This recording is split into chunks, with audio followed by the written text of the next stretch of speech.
All right, soccer fans, it's time to talk about the beautiful game. This is On Frame here on ESPN 700. For the next 2 hours, we'll look at soccer from all angles and with guests you won't hear anywhere else. If it's happening in Major League Soccer or around the world, we will be tackling it here tonight.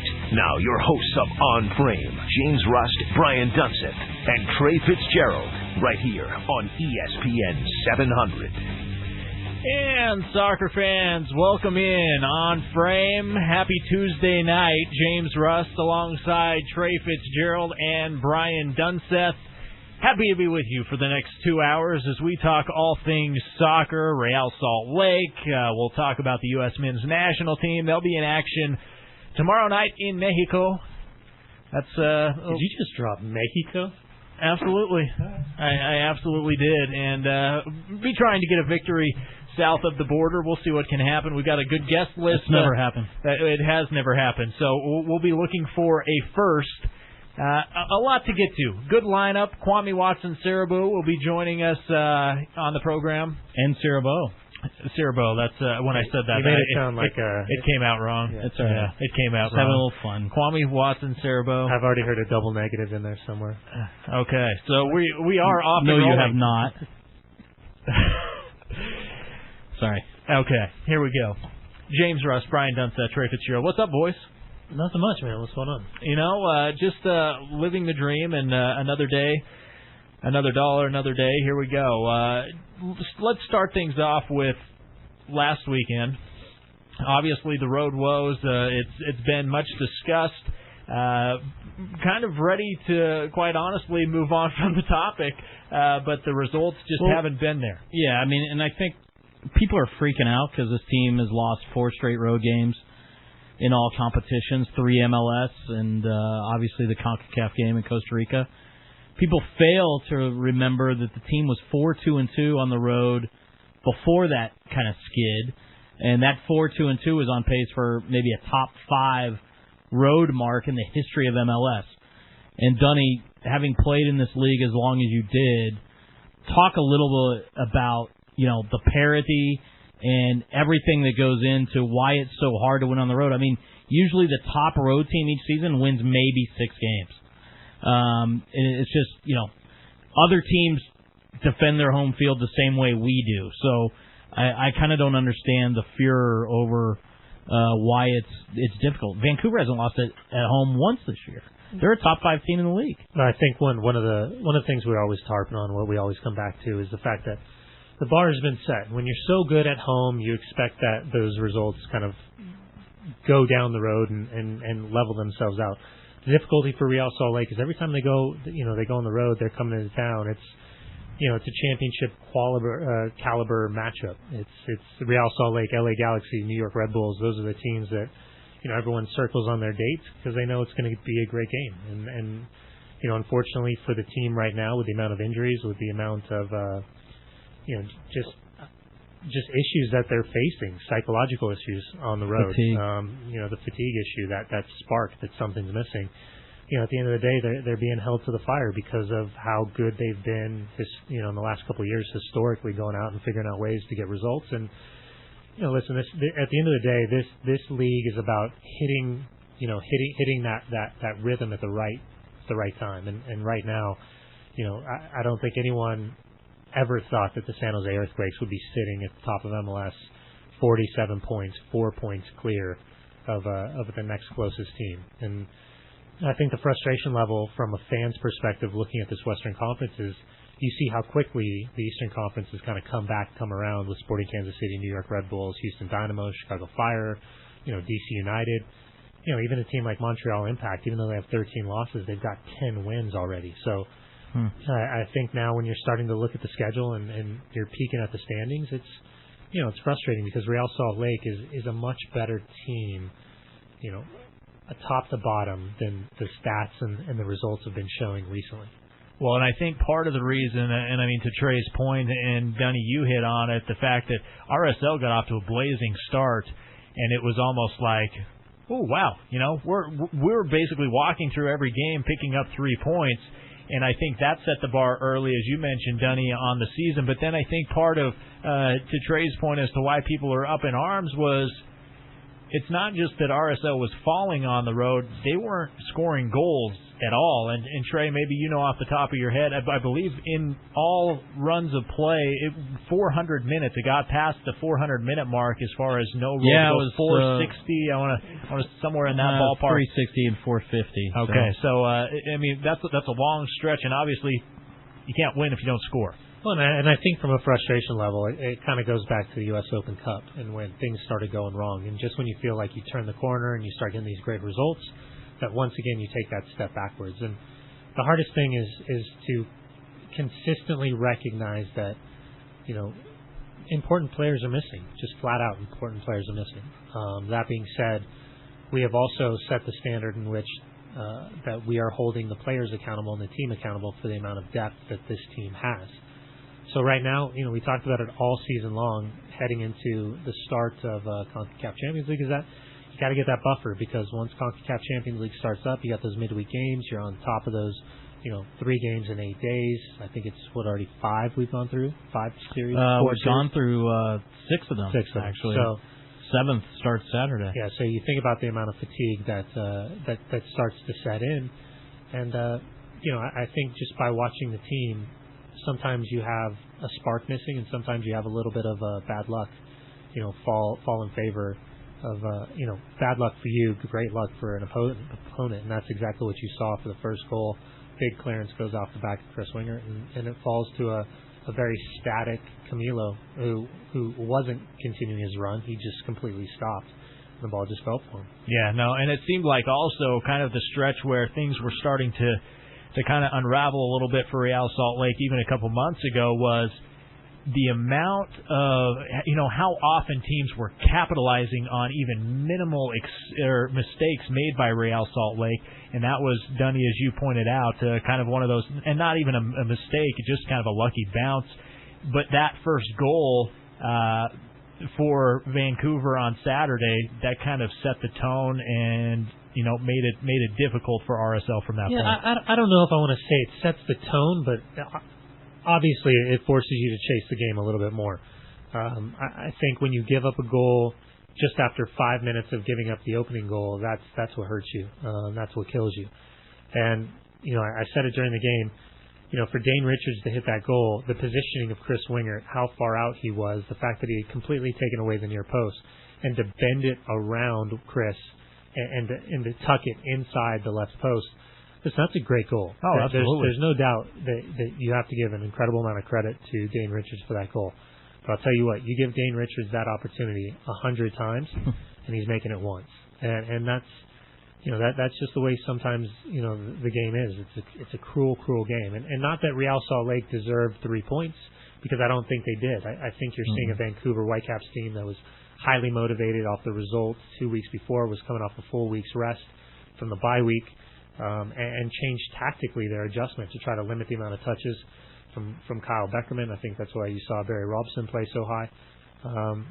They're a dangerous team with speed on the flanks and speed up top, and I think that's exactly what we saw. Well, and they're a very talented team at home. I mean, one loss all season, that was to Columbus, I believe, clear back in April. So since then, not having lost at BC Place, they've got the confidence, and they're one of those talented, kind of surprising teams right now. But they're a top 5 team. No, absolutely. Yeah. I mean, they're right there with everybody else that we always talk about, with LA and Seattle and Kansas City, Houston, New York on the other side, us and San Jose. Everybody's within 10 points of each other. Yeah, absolutely. I think it's safe to say at some point you have to give the opponent credit. It's not when we don't win 3-0 that we suck and we're off. Right. At some point, fans have to realize that there's other players and other teams that want it as badly as we do, and it's a 50-game season, and it's August 14th.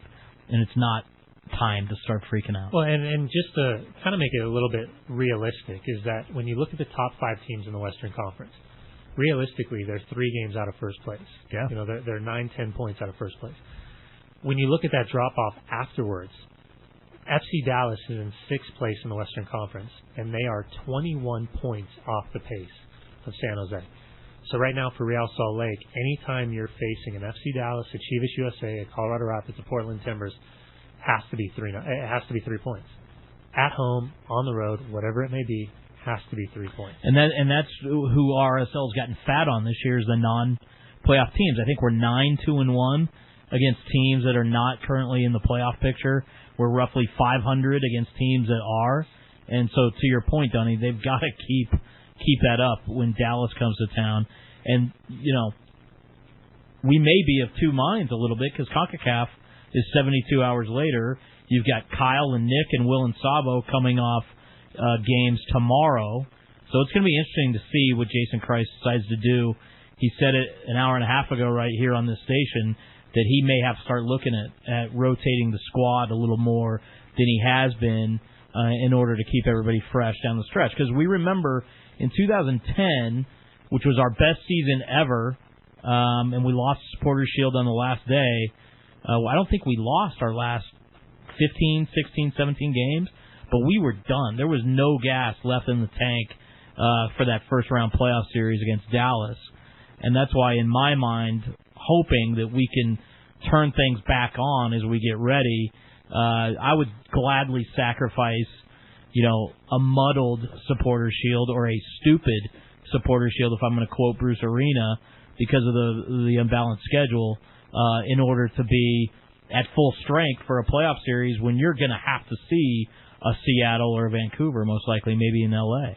Well, and I think if you even take it out of the Western Conference, you look at the Eastern Conference and what the Houston Dynamo have done. They were sitting in 9th place at the beginning of June, and right now they are 3 points out of first place in the Eastern Conference. So it just kind of shows you if you can hit a run, this is now the time to start thinking about those runs, and you don't want to spike too early. Like Trey said, you look back last year, and it's a war of attrition when you get into the playoffs. It's a lot of luck, obviously based on results, opponents, injuries, referees, but there's a lot of games in a short amount of time with very little recovery time, and you want to be in the best form possible. And right now, Real Salt Lake is in a juggling act of trying to figure out, with this new CONCACAF adjustment to the group stages, only one team gets through. That's different than it's ever been before. And it's also goal differential that comes into play. So if you want to win this trophy, you've got to put a lot of effort into this tournament. And we'll see, between the Houston Dynamo, Real Salt Lake, Seattle Sounders, the LA Galaxy, this is where things start to get, really difficult for coaching staffs. And you heard Jason earlier today talking about we're going to have to rotate probably a little bit more than we ever have. Well, that's kind of a frightening thing to think about based on the results in Major League Soccer right now, and that's why Jason gets paid the big bucks, and it's going to be having to figure out a way to get the most informed players that deserve the opportunity, while at the same time looking at the big picture of, can I get 3 points with these guys? Because last year it failed miserably with FC Dallas, and they have not figured it out since. I mean, we'll talk about it a lot here in the coming weeks, but with the new playoff format, you do not want to fall out of that top three in either conference, because if you do, if you fall into that 4-5 wild card game, you're looking at having to play and win 6 games in 18 days in order to get the cup. And that's just brutal. I don't care how deep you are. That's brutal. Yeah, no, absolutely. And like you said, I mean, with the CONCACAF stretch coming up, there is a bit of good news as far as depth goes for Real Salt Lake. Chris Schuler returned to training today after a long time off, a lot longer than was expected. We'll kind of get into that a little bit as we go. Coming up next, we're going to catch up with the new defenseman, Kwame Watson-Siriboe, and he's been filling in admirably. Coming up at 7 o'clock, John Godfrey of the New York Times, and then Steve Davis at, I believe, 7:40. Is that correct, Trey? Yeah. And we'll kind of go in that direction. We'll interact with you as well. You can tweet at us any questions you might have at ESPN 700 James, at BP_TOW, and at Real Salt Lake. We might even open up the phone lines in a bit as well. But coming up next, Kwame Watson-Siriboe. You're tuned in to On Frame. James Russ, Brian Dunseth, and Trey Fitz-Gerald right here on ESPN 700. Major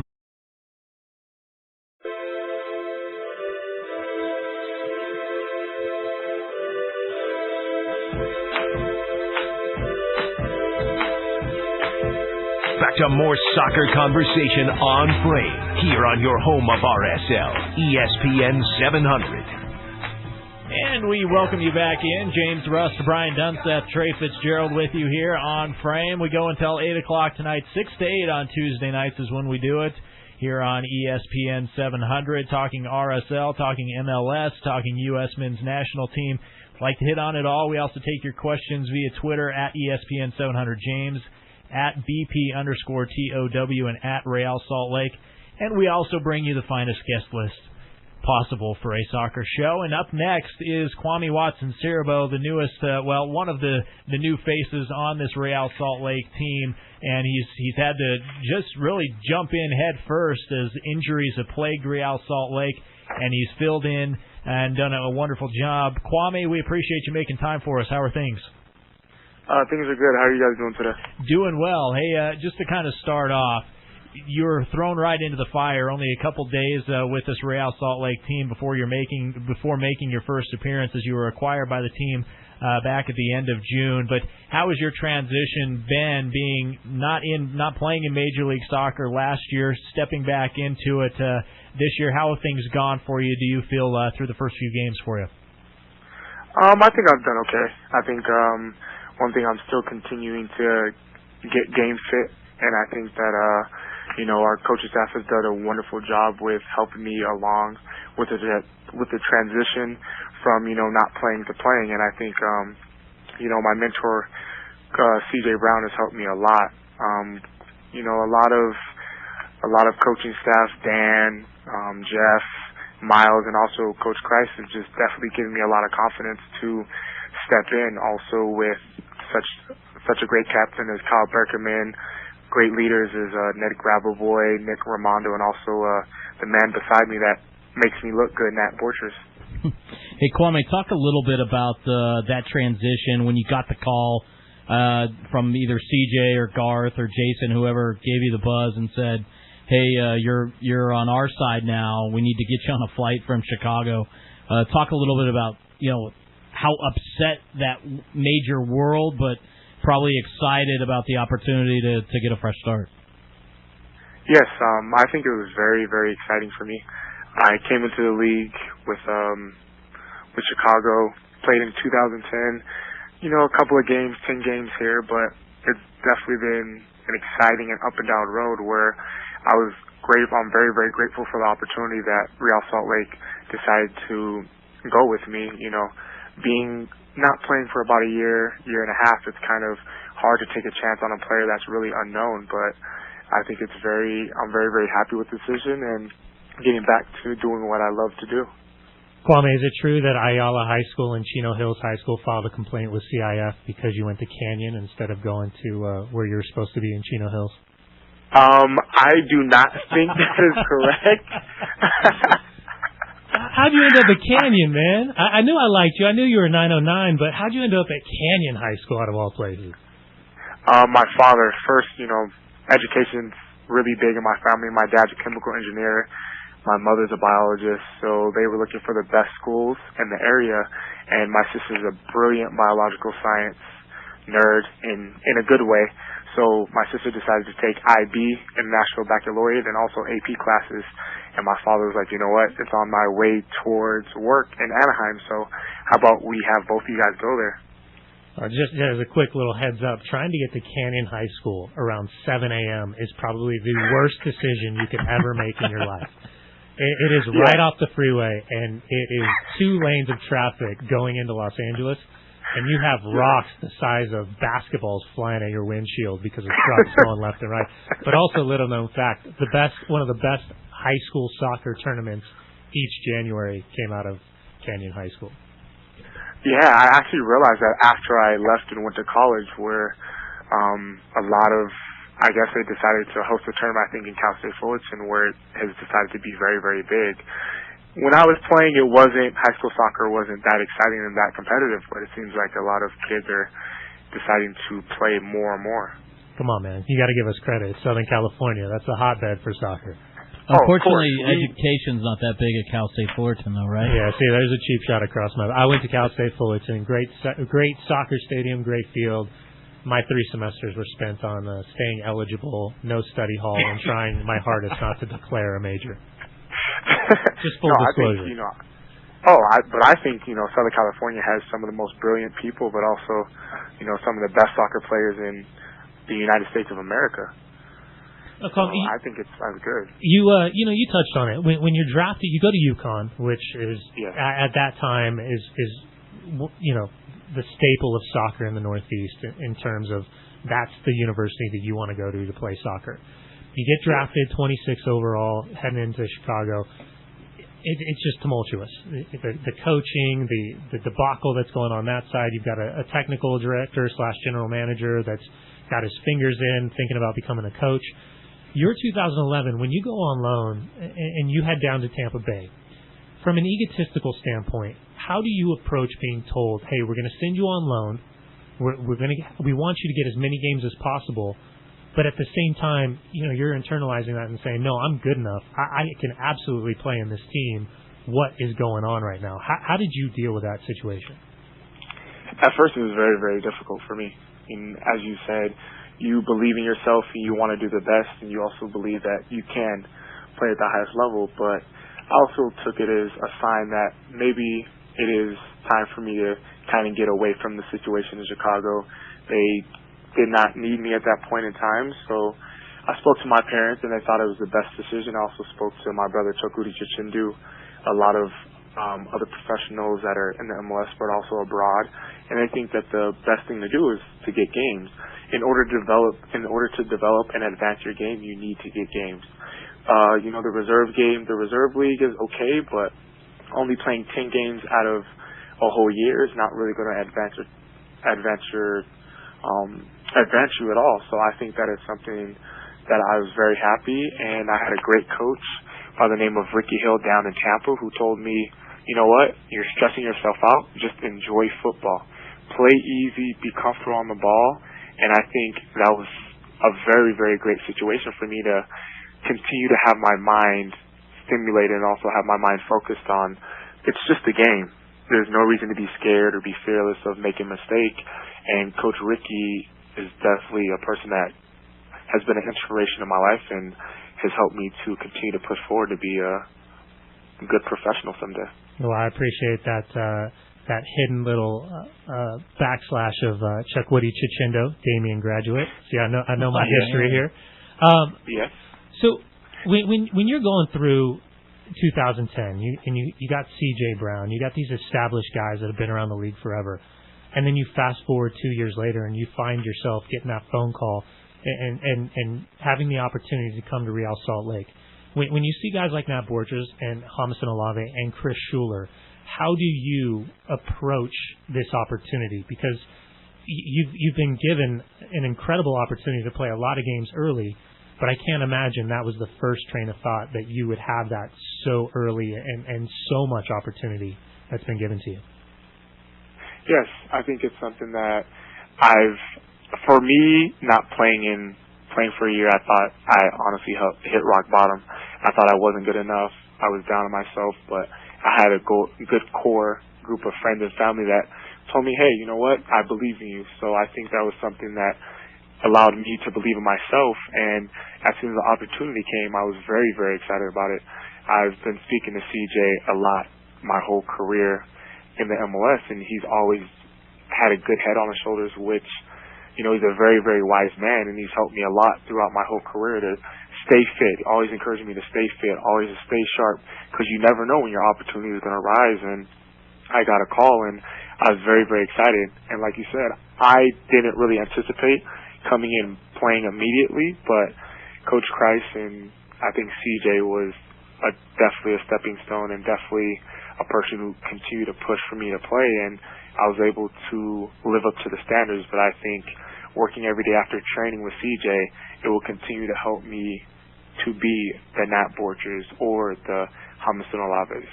Hey, Kwame, a lot's been thrown at you. I mean, you come in here, I think the team had lost 3 in a row. You get a start, you and Kenny Mansali together against Seattle, sold out, top of the table kind of clash in the Western Conference.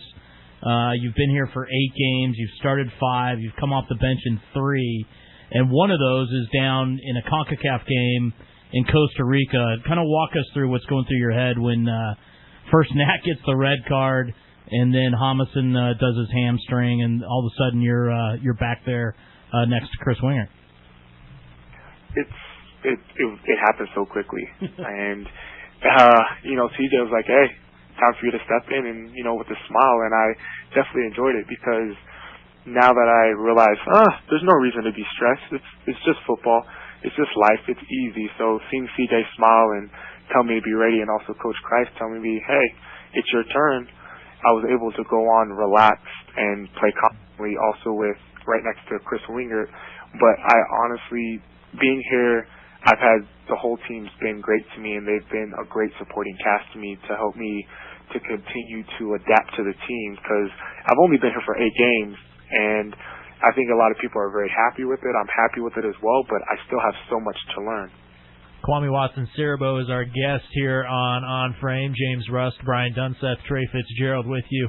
And Kwame, I wanted to ask you about CJ as your mentor. You've kind of hit on it quite a bit, so we'll kind of stray elsewhere and look ahead to Saturday's matchup with FC Dallas. Finally, you guys are back at home at Rio Tinto Stadium. FC Dallas comes in, a team that really, on a lot of ends, underachieving so far in the season, but seem to be getting things turned back around. And then for you guys, your struggles on the road have been documented, but back home, chasing those supporter shield, just talk about the mentality of the club coming into this game on Saturday night. I think our mentality is we're going to have that killer mentality. At home, we have a great crowd behind us. We're always focused, and I think when teams come here, they have to realize that if they're not up and not playing 100%, we will attack them. And I think our high pressure and our ball control and also dictating the game helps us a lot. So I think we're very, very excited to put all the losses behind us and hopefully get a great win this weekend. And I think we'll do very, very well. You've been in this league for a short amount of time, but you've seen plenty of adversity in terms of complete changeover, different personnel, players, attitudes, the different perspectives that everyone brings to a locker room. With the team playing the way it has, up and down, incredibly successful, yet at the same time has been disappointing in terms of results recently, how do you view this team? How do you express what's going on inside this locker room on a daily basis? Because right now the fans, because the bar has been set so high, they want to see immediate accountability top to bottom. And if it's not going to be had, they're going to want to try to pick apart what's going on. From your perspective, a guy who's seen it in different levels, from a complete debacle in Chicago a few years ago to down a level to now being where you're at, how do you view this group of players and this coaching staff and how they're going about getting things on the right track? This coaching staff I think this group is very, very good. They're very positive. As you said, I've dealt with adversity. I've been in a situation where at times when things aren't going right, it's everybody wants to point the finger, everybody wants to be very negative, but I've seen where it starts from the top with Coach Christ, where it's, hey, you know what, we didn't get him, but I'm proud of your effort, and he looks at the positives. So I think starting from the top with Coach Christ, a lot of people are upset that we're not getting wins, and they feel that they personally are the reason for us not winning. But I think that we're definitely coming together as a team, and as of right now, things aren't going our way, but I think we'll continue to put our head down, play Real Salt Lake football, and also think positive like we have been doing, and that's brought this team a lot of success even before I got here. So I think great things will be coming, and I think that the fans should not even be worried. I think this is just a bump in the road, as Coach says, and I think we'll prosper and do very, very well. Hey, Kwame, I think you tweeted earlier today you got a lot of family coming in tomorrow from California. Are they going to be around for their first RSL game on Saturday? Yes, they are. I've actually found a place. We're close to downtown, and they're going to help me move in. So I think it's something that's great to have my family around. As Brian said, Cali's just a hop, jump, skip away, so it's going to be good to see my grandparents, my mother, and my sister. Now, are we going to get your parents together, Will Johnson's parents, and talk about physics and biology and all the advanced education? I think as of right now, they're just coming off vacation, so I think that would be for another time. Well, that's cool. That's great that they're coming in to see you prosper. Hey, Kwame, we appreciate you making time for us. Enjoy time with your family. Good luck with the move, and more importantly, good luck to you guys on Saturday night against FC Dallas. Yeah, thank you for having me. Thanks, Kwame. I appreciate it, man. There you go. Kwame Watson-Siriboe with us here on Frame, and educated guy, very intelligent, and I think that speaks to really Dunny, his play on the field, because this is a guy who really thrown right into the fire, and I said it on the post-game show Saturday night. He's a guy that through 8 games played, you're noticing improvements game by game. I mean, big time noticing. Well, and think about this. He's been in Major League Soccer for 18 games now. 18 games. He does not look a step off. And when you watch him play, the way he reads the game, and yeah, he still needs to continue to grow. Kind of reminds me of your first 18 games, Don. Yeah, not even close. But he reads the game very well. He's a smart player, and I think it helps when you're alongside a guy like Nap Orchards in terms of communication, accountability, acknowledging, throughout the entire game what needs to be done. And yeah, he doesn't have the recovery ability of a Jamison Olave, because outside of Marvell Wynn, nobody in this league does. But he's on the right path, and he's taken some great steps forward. He's had his own bumps in the road, but I think that game in San Jose, everybody had a huge bump in the road. But he's done well, and you can tell by his personality. He's always got a smile on his face. He's the type of kid you want in your locker room. He's the type of guy you want to practice.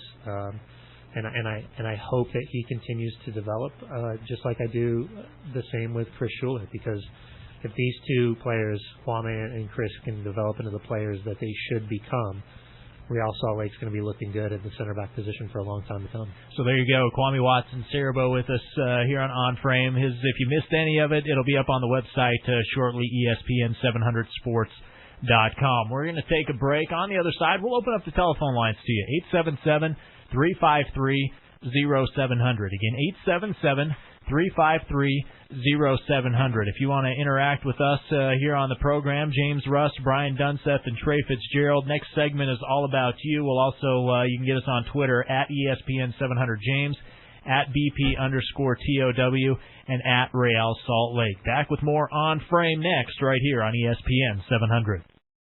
What makes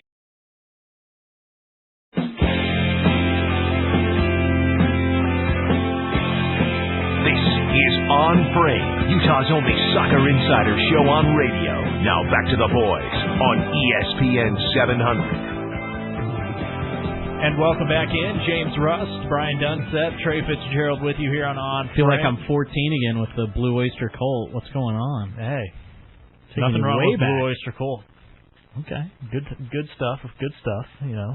It's what the rotation spits out, so we roll with it.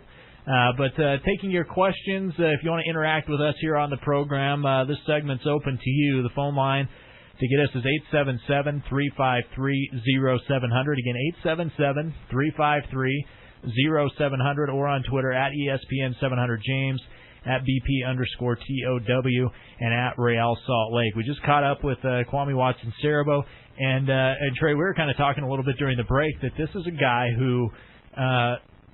when you come in as a player with not a lot of expectations, and really in his case, 0 expectations, you're not necessarily hoping that your teammates get hurt, but you always like to see that window of opportunity open, and he's really seized the opportunity. Yeah, I mean, this guy did not, he came in, we gave a supplemental 4th-round pick to Chicago in 2014 for him, and, he was viewed as a project. It was all CJ vouching for him, saying, this guy, I mentored him in Chicago. He could be like our future guy down the road, maybe, if he pans out. I mean, he hadn't played an MLS game since October of 2010. And he comes in, and as we mentioned, he's played 8 straight games. He's started 5 of them. He's played key minutes in a CONCACAF game on the road in Costa Rica, in what is the toughest road game of this group. So he's kind of jumped in with both feet, and he's passed all tests, I think, with flying colors. He looks comfortable. He looks more and more assertive every game. The Vancouver game, he was getting on the end of a few set pieces, maybe he's got to get those on frame, but those, no pun intended, but those, that's going to come. And, I think there's a lot of young guys that, need that kind of opportunity, just get thrown into the wolves. And, Jason historically has not been a big fan of playing young guys. I mean, we've seen him really kind of keep the reins tight on a guy like Luis Gil. Sebastian Velasquez only played the first 3 games because there was no other option at that time. Enzo has been awesome in training for the last 6 weeks. Who knows when he's going to get his chance? So, kudos to Kwame. I mean, Chris Schuler, same kind of situation a couple years ago where, Rashawn had a couple missteps and another guy gets hurt and Chris just gets thrown in. And nobody knew who Chris Schuler was. He was a guy that we just picked up. Well, you go back to that game against Columbus. Chris wasn't even supposed to be suited up, and it was supposed to be Rashawn McKenzie that got the opportunity. Rashawn didn't take it during training that week. Yep. Chris gets the opportunity. But you're right. I mean, you look at the depth of this team. Sebastian Velasquez, Jordani Alvarez, Enzo Martinez, Johnny Steele, Luis Gil. Those are your midfielders. Kenny Mansale, Kwame, Schuler. Those are your supposed backups defensively. Then up top, Paolo Jr., Justin, Braun, Emiliano Bonfili. Jason said this earlier today on the show. It's about players taking their opportunity. And that doesn't mean just over the course of 90 minutes. It doesn't mean an MLS game. It's training every day. It's the internal squad games that they're playing. It's finishing practices. It's 1v1 defending. It's the reserve league matches. It's all these little things that come into play for Jason to say, okay, you know what? You deserve the opportunity. Last year, Luis Gil had a breakout year. He played 25 games. He appeared in 25 games because he earned it. This year, it's similar. He's played in 21 games. Sabo's played in 25, just to put that in perspective. So, it's while we're asking for results, we're asking from the team for results, we've got to be also asking for the individual players to seize that opportunity because, with the results going the way they have recently and the amount of injuries that the team is dealing with, now's the opportunity. Luis Gil is going to get a decent run if Javi's adductor is what it is, because an adductor is not an easy thing to deal with. It's not muscular. I've had that injury, and it took me out of the Olympics. I only got to play one game out of the entire time, and that is one of the worst things you can deal with. I'm not trying to say Javi's is as bad as mine was, but an adductor injury is something you do not want to mess with. So looking forward, who's going to get those opportunities? You got to look at Sebastian, Jordani, Enzo, Johnny Steele, Luis. Those are the guys that need to step up for those opportunities. Well, and as you mentioned, I mean, it's tough. I mean, putting yourself in Jason Kreis's shoes, game in and game out, it's difficult to get yourself away from your top level guys. Those first 11, really those first through 14, 15, maybe if you're using all your using your substitutions and things. But it's difficult to change the lineup when you know what you've got with those other guys. But maybe on the other side we can talk a little bit more about the midfield, because I know there's some players there who've struggled over the last few games. And as you mentioned, Javier Morales, they said today or the other day that this injury appears maybe a little bit more serious than they'd originally thought or hoped, and it's probably a couple weeks that he'll be out, and so opportunities will be given. We'll see who seizes the moment. You're tuned into On Frame. James Rust, Brian Dunseth, and Trey Fitz-Gerald. We're taking a short break, but back with more here on ESPN 700. If you missed the bill,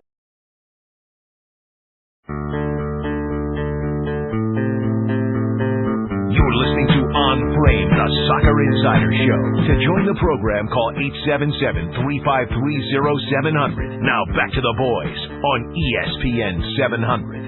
And welcome back in. James Rust, Brian Dunseth, Trey Fitz-Gerald with you, talking soccer for, well, the first hour is just about in the book. So one more hour ahead. Phone lines are open to you, 877-353-0700, or you can tweet us. That's the way you can interact. At ESPN 700 James, at BP_TOW, and at Real Salt Lake. But guys, before the break, we were talking about the midfield. And there's been, things have come up where there's been some guys struggling. We've now got the injury to Javier Morales. Kyle Beckerman's playing tomorrow night with the U.S. men's national team. How much fatigue he might have going into Saturday's game. Maybe Yordani Alvarez gets a chance on Saturday versus FC Dallas. But, Dunny, just what have you made of the RSL midfield over really the last month and a half? Yeah, in no way, shape, or form would I say the team's been bad. I just think when you're watching this team, there's something missing. That dominating factor that we've always seemed to have. And that's not just the midfield, it's just all the way around. The most difficult thing for Real Salt Lake in any time they prepare for an opponent is knowing that there's a certain way they are going to be played against. And that is when they're playing at Rio Tinto Stadium, teams are just going to sit in, defend, sit back, and then counter. And when they're on the road, they're going to look to press as high as possible and try to force turnovers and try to get them chasing the game. So right now, it's great timing that they're playing an FC Dallas team that's in Vancouver right now, playing tomorrow night on that artificial surface, and then coming straight to Real Salt Lake. But it's also one of those interesting dynamics in that you've got an FC Dallas team that's just been struggling with injuries and suspensions all season long, and you're not really sure what you're going to get on Saturday because it's a team backed up against the wall. And I think I think we're going to see a similar approach to the game that we saw Colorado Rapids employ at Dick's Sporting Goods a couple weeks ago. So we'll see. But so two things on that. So against Dallas and against Toro FC, RSL is going to see two pretty athletic teams that are going to try and rely on speed on the flanks to kind of create everything else. Alluding to your second point, correct me if I'm wrong, but it seems like what Colorado did to us there a couple weeks ago was put two holding midfielders next to each other, totally clog the middle, which forces Javi, when he's in that position, either to get the crap kicked out of him, and then to avoid that, he moves high and he moves wide, and essentially that creates a huge hole in our midfield if there's not another playmaker like Luis Gil next to him. Because Steele and Grabavoy are both great, I think, at tight spaces, but they tend to be maybe a little more defensive-oriented. I think it all depends. When you're talking about the way Javi kind of slides out, it's a teeter-totter system where if he pulls, they know between Ned and Will or whoever might be in there that they have to kind of counterbalance that and play that three in the middle, knowing that Javi's going to look for that freedom. Usually Javi tries to sit in front of the back four, but behind the defensive midfield. The biggest issue that RSL faces is that they don't have that pull-away speed. They don't have that Darren Maddox. Nobody's stretching the defense like Yura or Robbie used to do. But that's Paulo used to do. And that's been the issue, is that Paulo was a guy that could do it. Right. But he hasn't been consistent in terms of injuries, form, and just coaching decisions. And the other thing, too, and correct me if I'm wrong, with all of that going on, it limits how effective Kyle can be going forward, because he's kind of got to stay at home and shield that back forward. Well, I think, honestly, one of the biggest things that I see is that teams are also recognizing it's not just the midfield that they're looking to plug. They're looking to put pressure on Tony Beltran and Chris Wingert and try to keep them keep them as deep as possible, not allow them to get forward, and picking and choosing when you do get forward. It doesn't take a rocket scientist to figure out how you want to play against Real Salt Lake. The difference is do you have the capability of playing that style to slow them down? Because top 3 to 4 teams in each conference, they can match up with RSL pretty well. And on the day, it becomes a crapshoot depending on who gets that opening goal and if it's home or on the road or how many games in a week and all those different factors. But the rest of the games, it just comes down to just a pure domination and possession. But teams are starting to figure out Real Salt Lake, and that's the thing, is when you're on the top, people they're going to do everything in their power to go after you. And in my opinion, teams would rather beat LA Galaxy and Real Salt Lake than worry about trying to beat a San Jose Earthquakes and a Vancouver Whitecaps. And so that's where those two teams are going to have the biggest amount of success, is because teams just aren't going to get as amped up for them as they would for an LA or Real Salt Lake. Quickly, in about a minute or so, I wanted to get your thoughts quickly on Justin Braun and the substitution of Paulo Jr. in Vancouver, because it kind of seemed like with Braun coming in, Paulo going out on short-term loan, and then coming back, that Justin was kind of that third guy. I personally was surprised when Paulo came off the bench first. Just your thoughts on that, Denny. Well, I had asked Jason, and before the pregame show started, I said, how was Paulo? Because he walked out, and he says he looks sharp. He looks sharp. When you got a young kid who's 23 years old and basically had been given that role of, okay, you're going to be a part-time starter and a pretty much first guy coming off my bench every opportunity that I have in the right conditions, it's hard not to be a little bit complacent. And for those guys underneath you, they're going to do everything in their power to take that spot, to work themselves in that starting lineup, because there's not a single player on this team that doesn't want to be a starter. That being said, Paulo, he's got to earn it back. And right now, Justin, from the interview that I heard earlier with Jason, Justin's got to do more on a day-in, day-out basis. And I said it earlier. It's not just in a game. Right. It's just not just your starter, your sub, what's your role, how are you going to take advantage of this. It's every single day.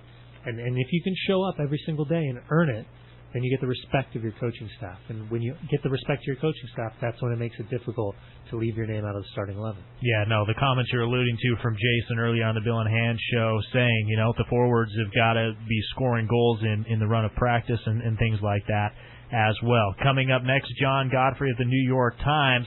We'll talk to him about the U.S. men's national team right here on Frame on ESPN 700.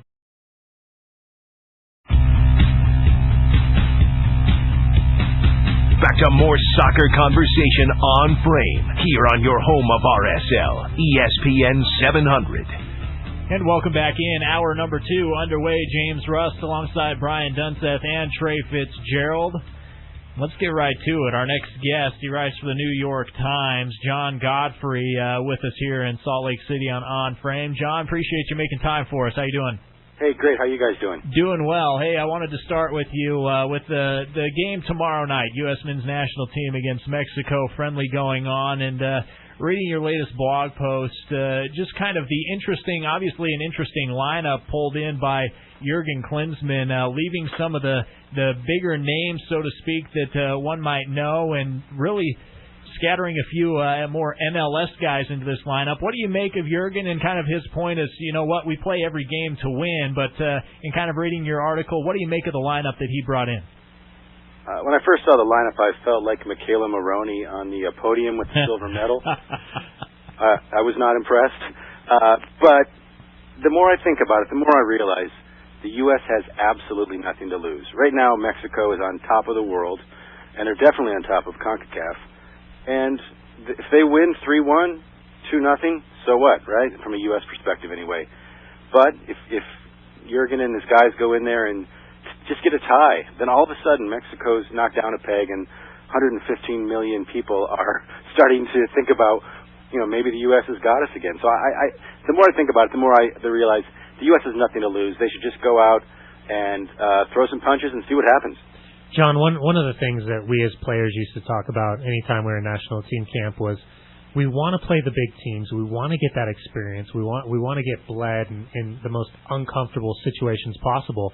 But at the same time, from that egotistical standpoint, it's tough to get just laid out by an Argentina or a Brazil or a Mexico or even a random Colombia game.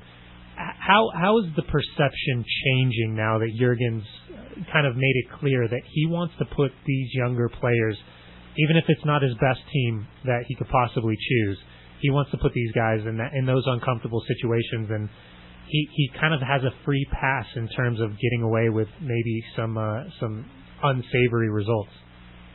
Jurgen's been there. He's done that. He's succeeded at the highest level, and I believe the players really respect that. He's won World Cups. He's scored in the biggest leagues, and these players really respect him and they admire him, and they will run through a wall for him. So nobody likes to lose by a big score, and I think that's going to the fear of humiliation has got to be motivating for anybody. And I think these players feel it too. They love his desire to win. They love how he pushes them, and he says, hey, this is what it takes. I know what it takes. I've been to the top of the mountain. You want to come to the top of the mountain? Let's go play Italy in Italy. Let's go play Mexico in Mexico, and let's see what happens.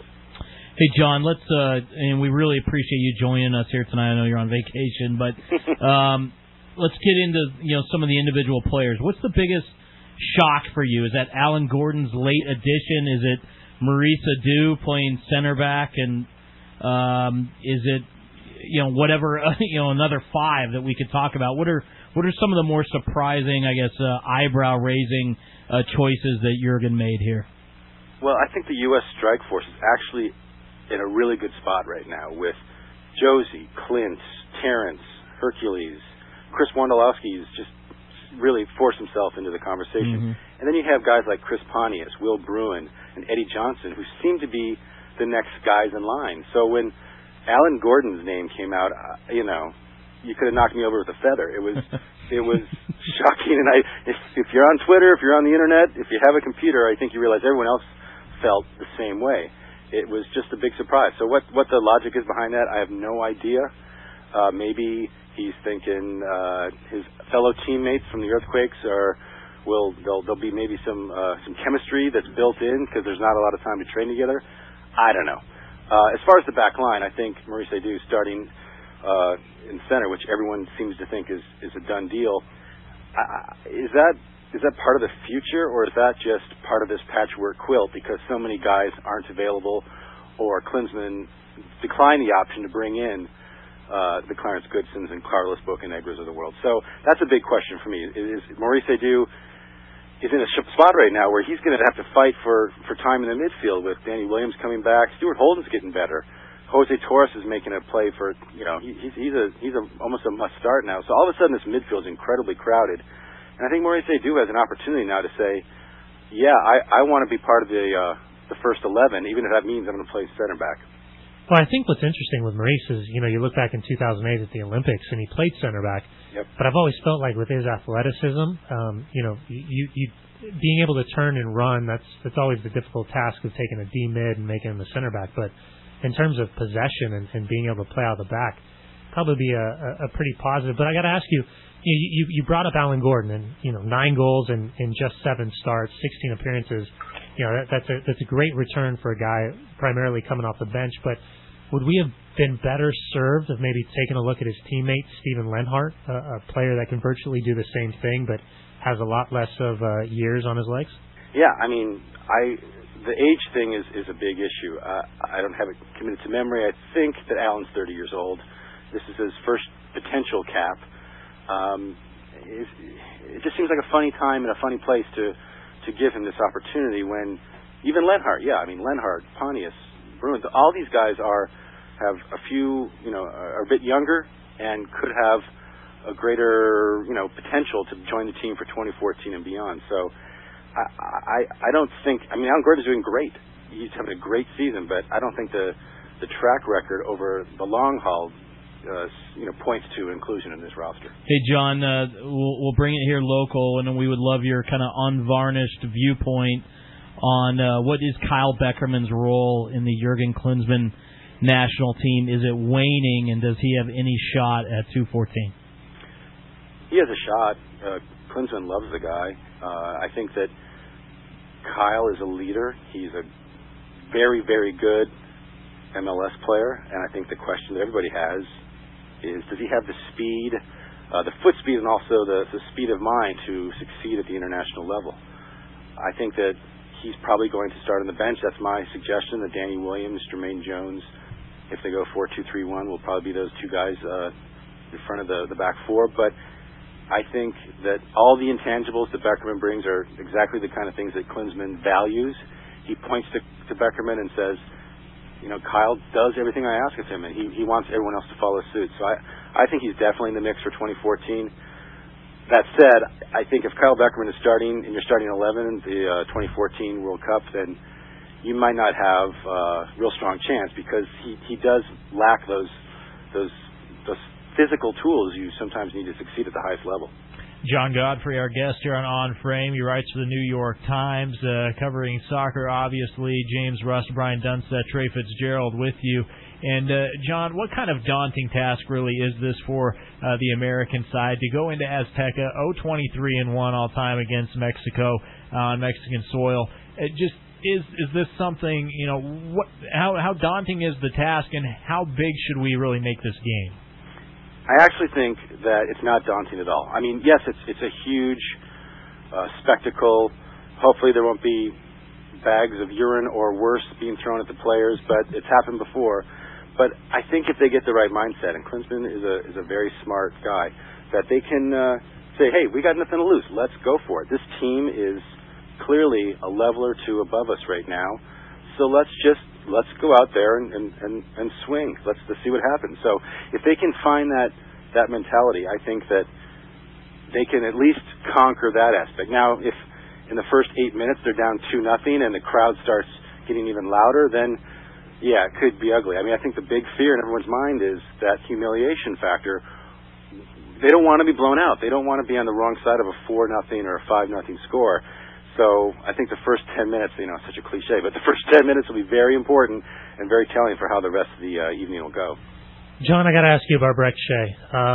From a player's perspective and the conversations I've had with guys around the league, everyone was shocked in terms of the form that he's been in, the ups and downs he's had this year, the disappointments of the Olympics, of the suspension of kicking a ball at the referee, right. The very public display with Shel Simon coming off the field in San Jose, and then playing one game in Portland, and he gets a call up.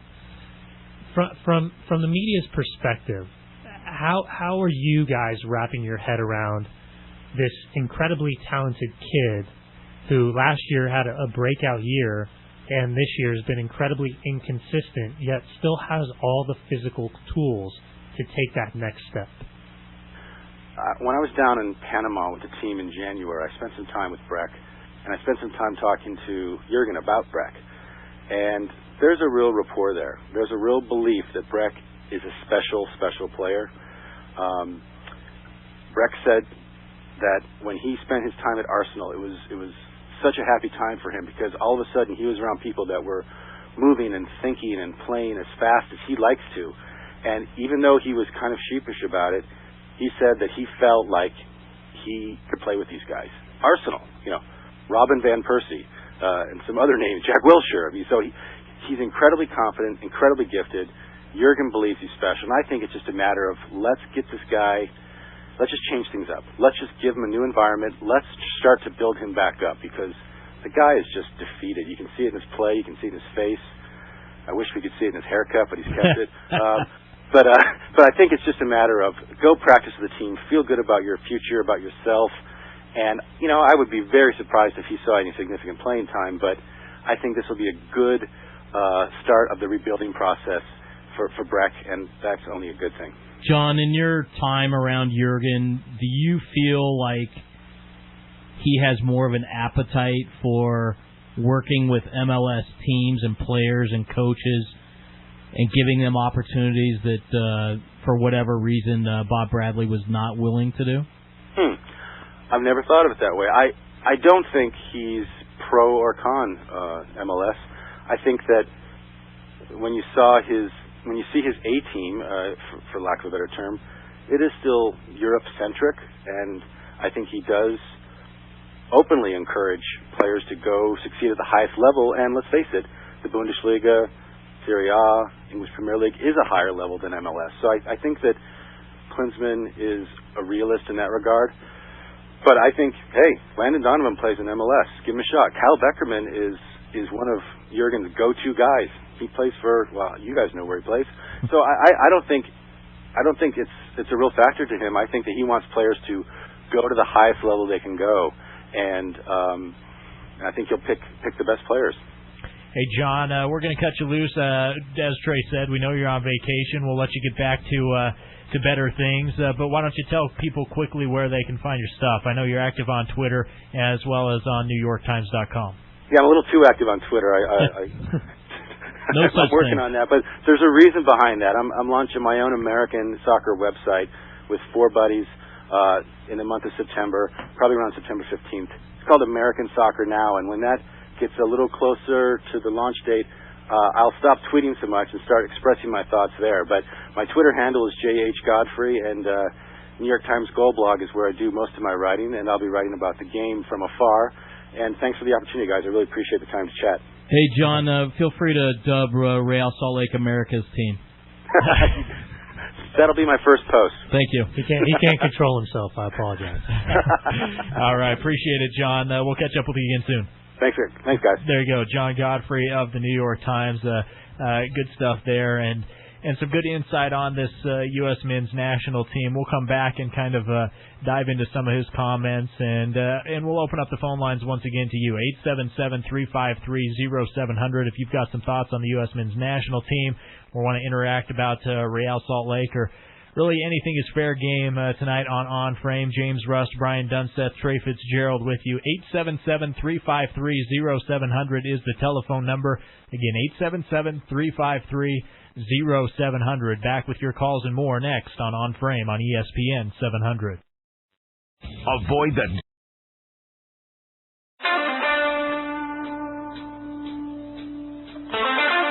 This is On Frame, Utah's only soccer insider show on radio. Now back to the boys on ESPN 700. Welcome back in On Frame. James Rust, Brian Dunseth, Trey Fitz-Gerald with you. Big one tomorrow night. RSL guys representing, that being Kyle Beckerman with the U.S. men's national team, Nick Raimondo as well.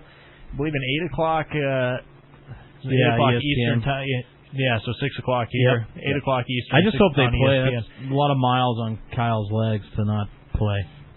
And when I'm just being selfish. Yeah, no, but I mean throwing in travel time, and obviously RSL with a game on Saturday night, FC Dallas coming into town. As a player, from a player's perspective, Dunny, a guy like Kyle, sometimes. I mean, players obviously always want to play, but sometimes you look at the season, you look at the stretch that Real Salt Lake's in. Is it one of those things where you're honored to be called up, but if maybe you don't play in this game, not really a big deal?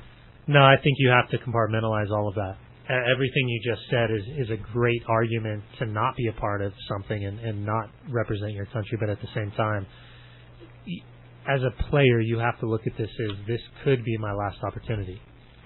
I mean, it's, you know, we say this a lot from the outside looking in, and I say this as a former player whose career was ended because of injury. You don't know when it's coming. You have no clue. And so even though it's uncomfortable in terms of timing, in terms of travel, the opportunity to play in Mexico, against Mexico, at Azteca of all places, you don't turn something like that down. And I mean, it's going to hurt Brek Shea more than it's going to hurt Kyle Beckerman, because Brek Shea is actually going to miss a game. He's going to miss his team's game in Vancouver. So, you know, it is what it is, and unfortunately it's part of the scheduling snafu that we continue to face. It's getting better, but still it's a part of it. And, you know, from Kyle's perspective, I've been around him. I was on the flight with him coming back from the All-Star game, even though it was a lot less minutes than he would have been playing as a start. I think it was coming in like 35 minutes he played.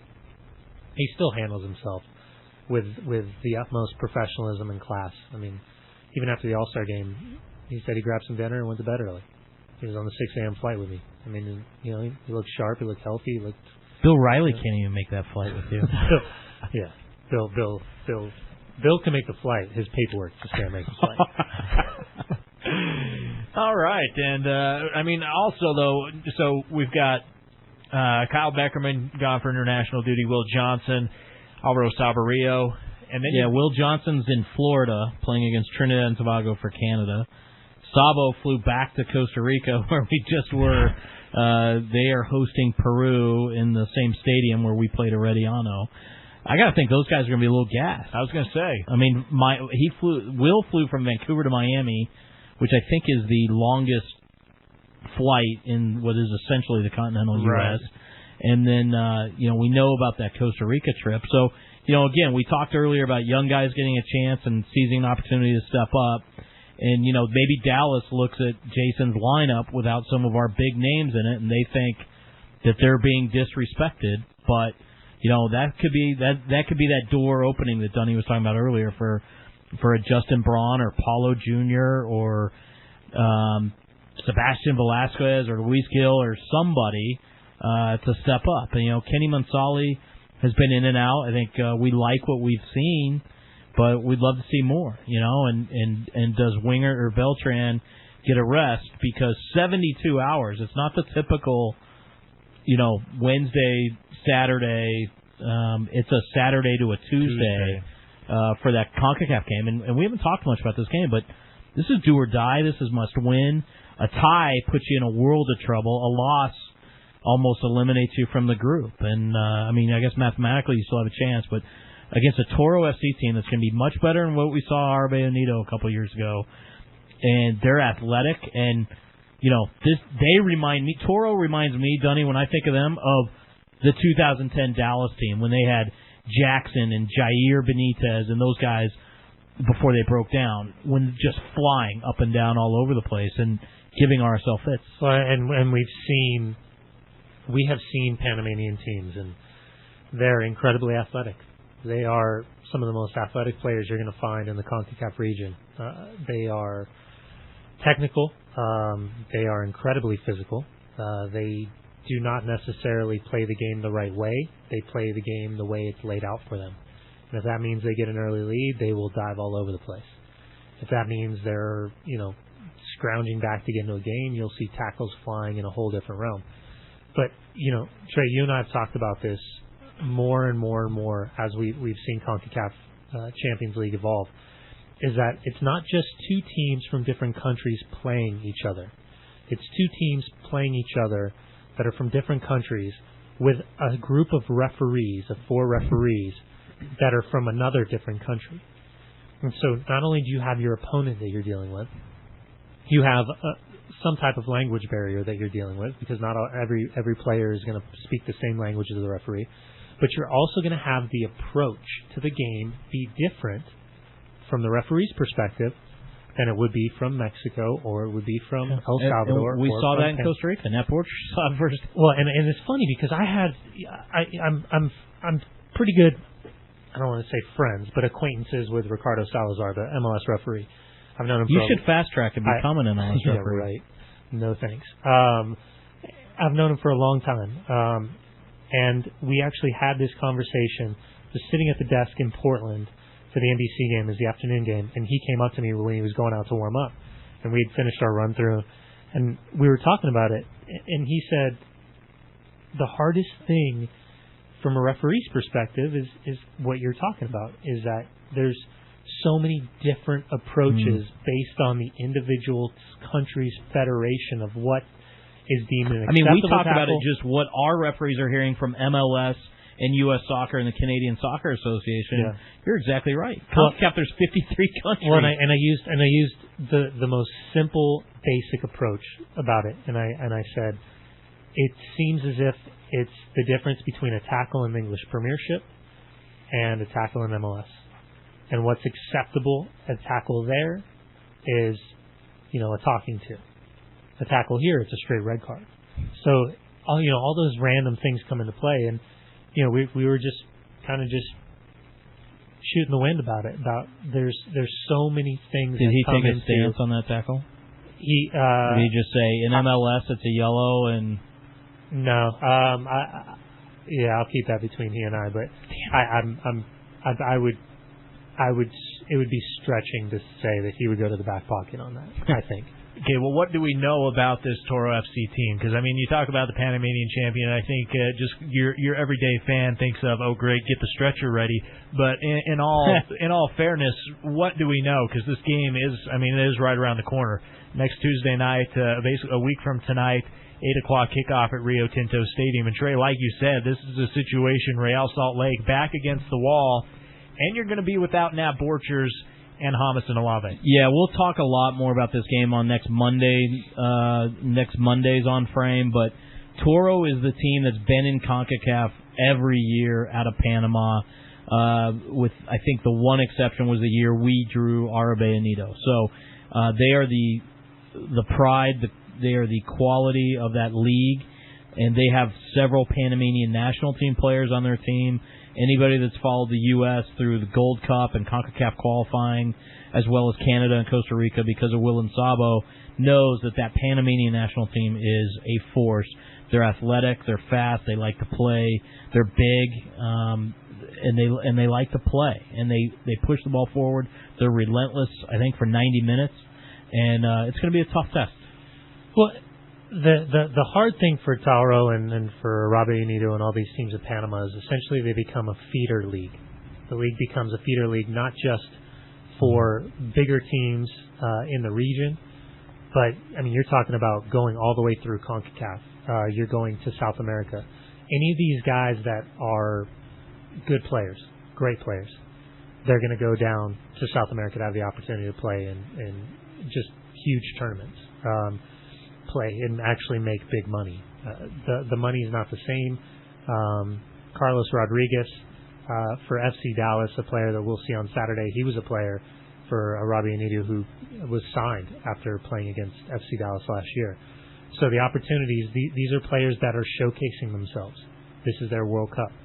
When they have the opportunity to play against a U.S. team or a Mexican team, I think it changes. It's just a little bit of a tweak in the matrix that, okay, this is my chance. So from a big name perspective, outside of Luis Renteria or Juan Perez, there's not a lot of big name players on this team. That being said, this is still a good group of players because a majority of a majority of the better players on these teams are Panamanian under 23 teams players, and they made it to the knockout stages. They lost to Mexico for heading to the Olympics. So it's a pretty good group of young athletic players, and it's going to be a huge test because this is going to be their first game in the group stage, and they know they need to come out and get a win. And if they could hit Real Salt Lake early, I think they'd rather go up and match against any other team than an RSL team. Now, with that, you said this is going to be their first game, obviously RSL's second game in the group, a do-or-die situation. Even it's still early, but it's really a do-or-die situation. No, all margin of error that we had is gone now. It's completely gone. But what do you make, Dunny, of the back line that Jason Christ is going to have to kind of piece together? Because Nat Borchers, the red card goes into effect against Toro FC, and then I don't see James and Olave being healthy in that in between now and then. And so Willis Reed, maybe? Well, I'm not sure. I think the game of soccer may be a little bit more difficult, but I could be wrong. Right. But I don't see a Willis Reed like heroic appearance from one James and Olave on Tuesday night. So what kind of options? Okay, we'll maybe off the air we'll put a friendly wager on that or something. But what kind of makeshift lineup can we expect to maybe see from Jason Christ on Tuesday night? It's a great question. I think if you need to go back and look at the possibility of Chris Winger playing centrally and bring Kenny Mansali in on the left hand side. At this point, I'm not sure how deep you want to go into giving the youngsters an opportunity. A Leone Cruz type opportunity. I mean, right now, why can't Jordani play backline in an emergency? He can. The problem with giving a player who's a defensive midfield starting spot in a pinch when he hasn't played center back. I mean, Jordani was I had dinner with Ozzy Alonso at the All-Star game, and he was laughing, saying, like, it's crazy to me that Jordani's a defensive midfielder, because he was always an attacking player. Really? Yeah. And he said it was only until he got to the United States and he got to Austin Aztecs, who later became the Orlando team, that Jordani started playing as a D-mid. So a guy like Mo Adu, you could see it playing deeper because he's got that athleticism. Jordani's not the fastest player, but he closes down space quickly. So turning and running, the problem with a defensive midfielder is you get caught going forward as opposed to dropping back. I would rather have a Chris Wingard in there who's dropping off, keeping everybody in front of them. It's just a different dynamic, and it's one that it's one that works. I mean, you look at any of the successful teams this year in Major League Soccer, and their back four will say, "We'll give you what's in front of us. We'll take everything behind us." And I think that would probably be the approach. But listen, all those all those theories go out the window until you see how you get through the weekend. And Saturday night's going to dictate that. That's exactly what you said. Absolutely. We've kind of jumped ahead a little bit, but not to forget Real Salt Lake in action Saturday night at Rio Tinto Stadium. Finally back home as FC Dallas comes to town. We're going to hop out to a quick break, but on the other side, we'll catch up with Steve Davis of NBC Pro Soccer Talk. He's very dialed in as far as FC Dallas is concerned. We'll get his thoughts on the matchup on Saturday. James Russ, Brian Dunseth, and Trey Fitz-Gerald with you here on Frame on ESPN 700. Major League.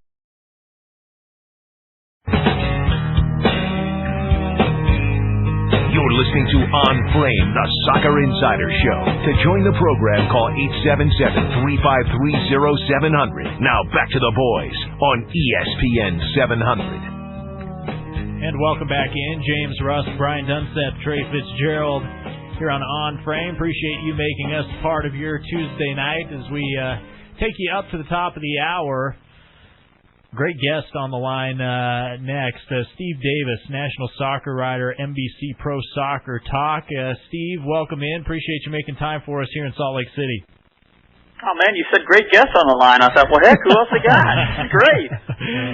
My teammate at MLS Media Soccer Day games. How's that?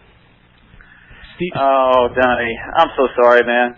You had to go right there. I'm so sorry. I couldn't get more of those balls to you in there. I couldn't. Steve is poor Donnie. He was stranded. He was stranded on that field. I love it, man. I love it. You're the bulldog in the back, just running people down. Steve, is your team better without Dunny the way the Galaxy are better without Beckham? Ooh. Let's just get carried away now. I'm just teasing. Hey, Steve, wanted to start with you. This international friendly tomorrow night, the United States heading south to Mexico. We all know about the struggles for the U.S. on Mexican soil, but what do you make of this matchup tomorrow night for Jurgen Klinsmann's guys?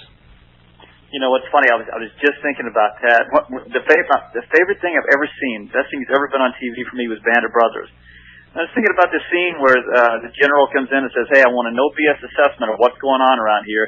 And they tell him, look, it looks bleak. And the general just looks at him and says, well, hold the line, boys. There's a lot of stuff coming your way. And I think that's what's going to happen tomorrow. Man, I think there's a lot of stuff coming the U.S. way, and they just don't look.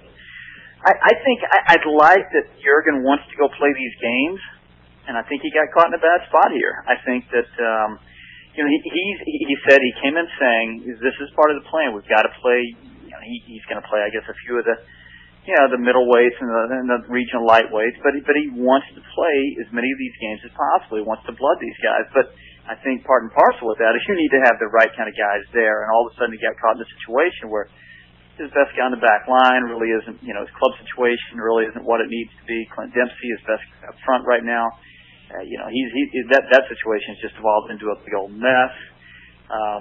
Michael Bradley, I forget the exact reason why he couldn't come over, but now you're looking at your best defender, your best midfielder, and your best forward.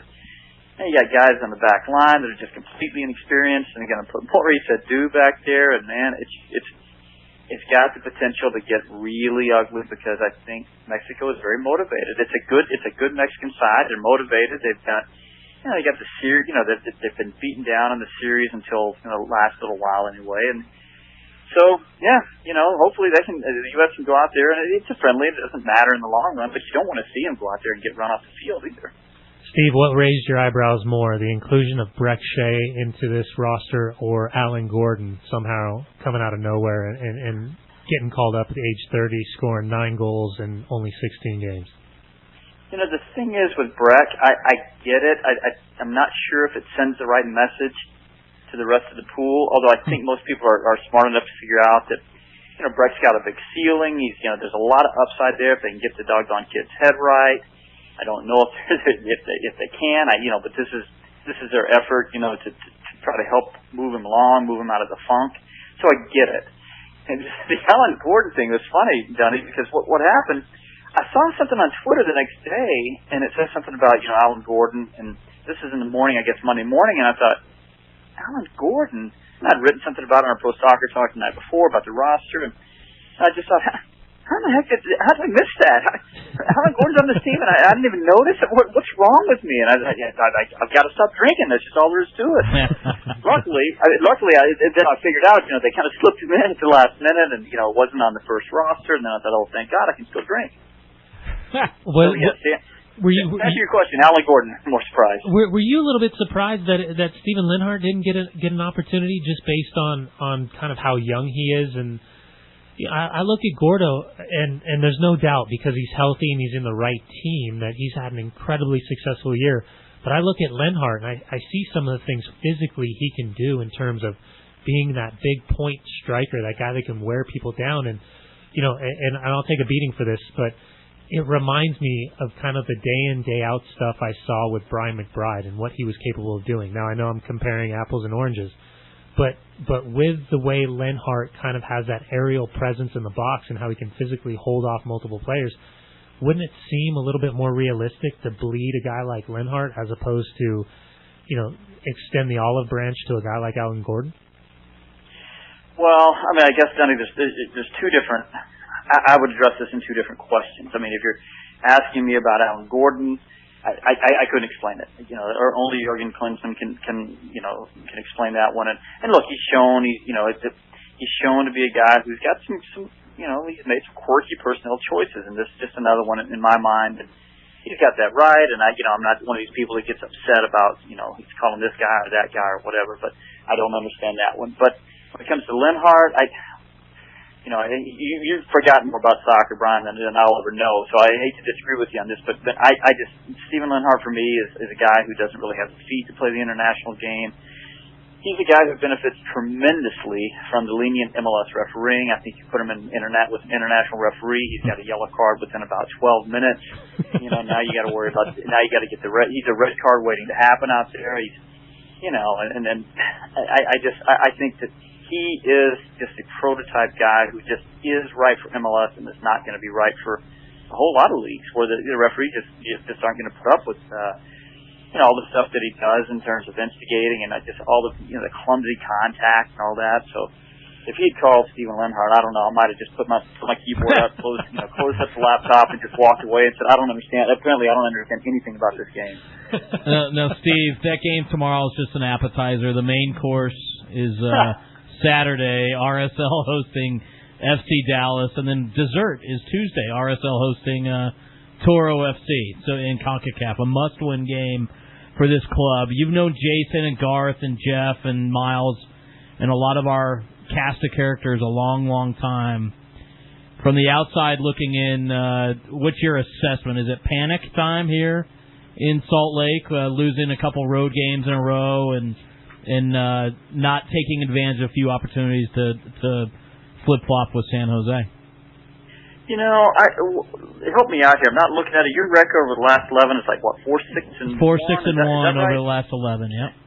Yeah, and that's not good, but it's not awful either. And I see the team playing, and I don't. Look, Hamas Olave, easy for you to say, right? He's hurt. That's a big part of it. I don't think. If I'm being totally honest, I don't think Nick has been quite what he's been in years past. So I think, there's just a little dent here, a little dent there. I think your midfield maybe isn't quite as balanced as it's been before. That's just another little mix. So I think it's just, I see some teams in this league, and I don't see a way out. I just don't see, I just don't, I look at the personnel, I look at, what I'm seeing on the field, and I say, I don't know how these guys get there. I don't know how they move forward off where they are. When I look at RSL, I don't really think that. I still see a lot of good things. And look, are you playing at 2010 level? No, but I don't think it's all that bad either. And I watched the Vancouver game the other day, and there's, I thought both your center backs were doing okay, until they have a couple of bad moments toward the end. I think the plan looks pretty good. I thought that, probably in the first half, I watched a lot of games last week, so I hope I'm not confusing this with another game, but it seemed like in the first half they had much more of the ball, but you guys probably had the better chances, just a couple of them, not many. Yeah. But I didn't think it was all that bad. So, no, I just, like I said, I see the team you're going to play. I mean, I see Dallas a lot, and look out there on the field, and I say, my gosh, they're just, with the injuries they've got, and with just, some other things going on, I don't see a way out of the box for them. RSL, I think you're still okay. Yeah, that was going to be my follow-up question. Have you? I mean, you've been covering this league for a long time, and you've had your eye up close and personal on FC Dallas for a long time. Have you ever seen a team hit this hard with this many serious injuries, long-term injuries, as well as just flat-out mental errors just haunting this team throughout the course of the year? Yeah, I think there's two ways to look at that. I think as far as the injuries go, you're right. I mean, the injury, they've just absolutely been crushed by it. So, you can say that, and then you look at the situation with Brek Shea, which just so many different things, went wrong with that guy, and of course, David Ferrer not being in, and when they get those two guys back, they get Blas Perez out, and Ugo's out, whatever, and it's just things cascade, and then there's a situation I think with Daniel Hernandez. He's not happy. He's a 35-year-old central midfielder who's a warrior, but he's got terrible knees. I just don't know how much that guy has left, and he meant so much to the team, and I think that there's all that. Or you can look at it like this. Man, New York's got a lot of injuries too. I know they've got a couple of big stars there, and that helps a lot. And a checkbook. Yep. No, look, right. Maybe as Brian said a minute ago, maybe this is apples to oranges, but sometimes teams do better at just riding through this stuff, right? And and maybe I don't know if Dallas could do what New York's doing in terms of being at top of the conference, but maybe some of this stuff could have been handled a little bit better along the way. And I think, if I'm being very honest here, when Shellis first got to this team, Shellis and I talked about.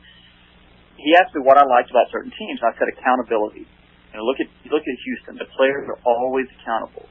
They're accountable to each other. They do the right things on the field, and if they don't, somebody tells them about it. Dom's over there screaming at them, the whole game to tell them, what they're not doing right. And I think a couple of years ago, Dallas had that, and right now I see a lot of things going wrong, and they don't seem to be held accountable for it. And this is a loaded question, obviously, but do you feel because Dom was a player and he was that workmanlike player that holds his team accountable? Because I've been right next to him for the last, I'd say, 3 weeks, and it's amazing. Even up 2-0, he is just harping on the little things. Do you think Shellis's background has anything to do with maybe the lack of response at certain times with some of these younger players? Because we've seen a lot of movement of young, talented kids kind of jettisoned out if you're not that get on the bus, get off the bus mentality. Yeah, I've heard that before, and I don't know. Dom moves players out too. Yeah. I think that just kind of got to be a little, catchphrase that was used around, maybe some blogs or some fans around here. I think it's fine. If a manager, chemistry I think is big in the locker room, and if a manager sees that somebody's not fitting in or he's not, as I said, if he's holding guys accountable and he's asking a guy to do this and he's asking him twice and 3 times or 4 times and the guy's not doing it, finally you say, okay, well, let's just move you somewhere where you can, maybe where you fit in a little bit better. So I think that's okay. I just honestly, what happened in Dallas, I think, or what's happening is, I think it's so much more involved than maybe what we see. I think there's a lot of things behind the scenes, and as you guys know, that can really, I won't say it makes things toxic necessarily. Maybe it's not at that point, but it makes things hard. And what happens is, now you add the injury, now you add Brek Shea's funk, and when all these other little things are going on. If you don't have the injuries, maybe you can fight through it. Maybe you can fight through the the behind-the-scenes mess. But now when you got things start stacking up, hey, things can get away from you pretty quick. Steve Davis. I know we're talking a little bit of code there, but that's probably all I can say. I love it. Steve Davis, NBC Sports Pro Soccer Talk with us here on Frame. Steve, good stuff, man. We appreciate so much you making time for us, and we'll keep looking for your stuff up on the web, and I know you're active on Twitter as well. Why don't you tell people the best place to find your stuff? I don't know. You want me to give you my home address? Is that what you're talking about? that would be. He loves boxes of free stuff. No, man. You can find Steve Davis 90 is the Twitter handle, and the blog is Pro Soccer Talk. Hey, Steve. I've got NBC Sports or something like that. Something like that. NBC Sports. One of the best guys in the business, by the way. Yeah, absolutely. You want to grab a beer with this man if you ever get the chance. Trust me. Steve, we really appreciate it, and we'll catch up with you again soon.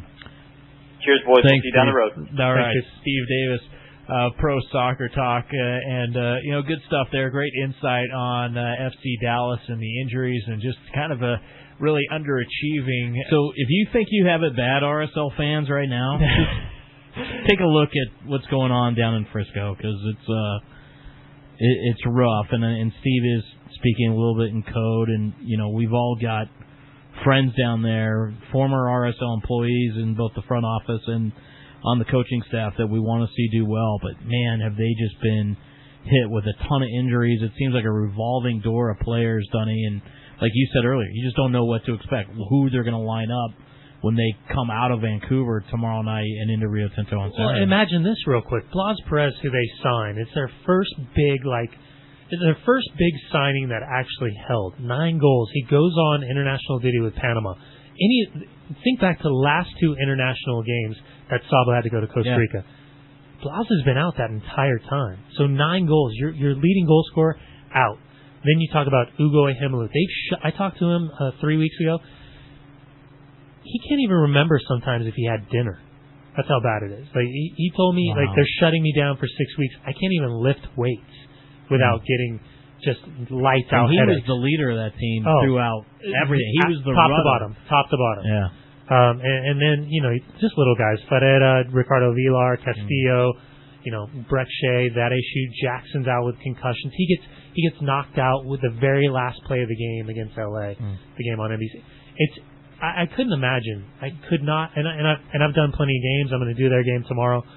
The amount of stuff that they deal with on top of just the shuffling, it's incredible. That's one team that you just say, I don't even know how you put one foot in front of the other at this point. Well, and they're dealing with some international call-ups as well. Obviously, Brek Shea missing tomorrow night's game. Julian de Guzman and Carlos Rodriguez all being called up as well. So they're going to have some guys coming back, fatigue, and the entire team obviously playing tomorrow night against Vancouver, in Vancouver, before they come to Rio Tinto Stadium. So, Trey, kind of going back to what you talked about early in the program is how RSL basically early on really feasted on these lower teams. Mm-hmm. This is a game on Saturday night that RSL really has to pick up 3 points. You got to do it, and both against Dallas, we talked about their issues coming from Vancouver, and then also against Toro FC, we've got to take advantage of the altitude. We got to take advantage of what I expect to be 20,000 and change crowds. Rio Tinto's going to be rocking. I know a lot of fans are trying to organize initiatives to get everybody out there early, wearing red, be loud, be proud, because this team needs its fans right now. Well, and it's a situation really where, a quick turn, you never know, and this is a funny game, and a victory, get some confidence back and get things going back up in the right direction. And make no mistake about it, must-win situation. If you want to be an elite team, if you want to start getting on this roll and making things right heading into that playoffs, you got to get 3 points at home, especially with the confidence perspective heading into Tuesday. All right, thanks to Steve Davies, Godfrey, Kwame Watson-Siriboe is on frame, ESPN 7.